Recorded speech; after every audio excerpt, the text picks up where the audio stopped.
Each passing day, the condition of the two victims worsens. That's what they tell me.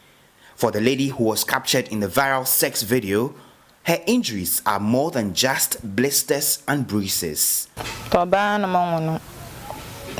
Operation, so being affected. But in operation before bang when he bang operating. So more now about this. Okay. They ever operated her? I don't know whether it's CS level.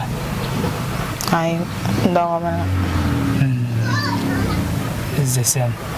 So because of the previous CS they did on her, coupled with the lashing, so she's experiencing pains along the abdomen. So the CS, does that mean she has a child? Yeah. It will be a level. Yes, she has. Okay. She has had to flee her home. Assembly member for the Sakboyere electoral area, who speaks for the family of a victim, says all efforts to get her to return home have been unsuccessful. When the incidents happened, a friend called me that there's an incident going on around Nairi. So by the time I got there, they finished. I saw the pictures and I was very down. But as it was in the public domain, we were all following it at a distance.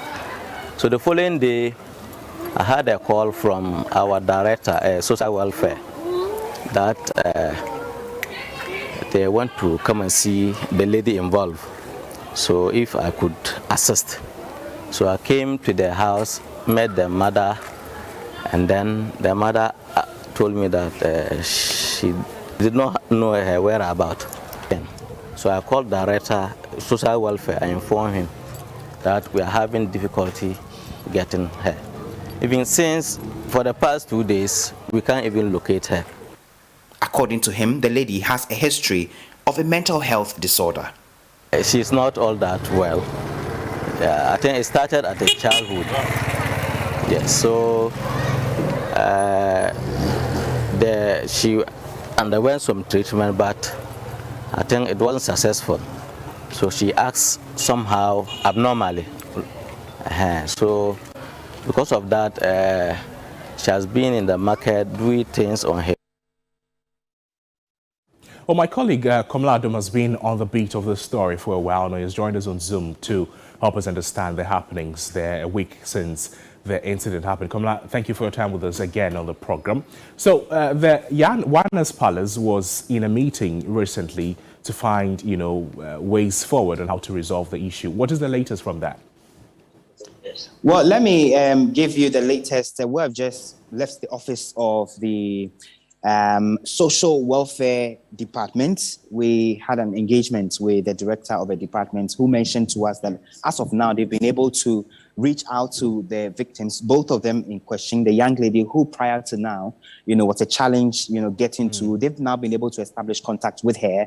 They've begun, the psychosocial counseling and also working to ensure that she undergoes medical attention before they can begin to even think about processes to reintegrate them into society. So Issa Uhuma, who is the municipal director of a social welfare department, has been speaking to us. He mentions that among other things, they're looking at, in the long term, finding out if the municipal assembly revenue office, where the young lady in question used to work as a ticketing officer at the WAS station, could reassign her from where she was before the incident to another, station where the stigma and all the, the name calling and etc. may be reduced, so she can be able to fend for herself through that job. So that's the latest on this particular subject. Also, with respect to the young man in question, Social Welfare Department again says they are expecting any moment from now the young man to submit a medical form so they can get a medical doctor to endorse it, so they submit to the police, so they continue with the processes from there, even as they also continue psychosocial counseling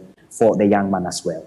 Great, but do we know the outcome of the Warner's Palace meeting?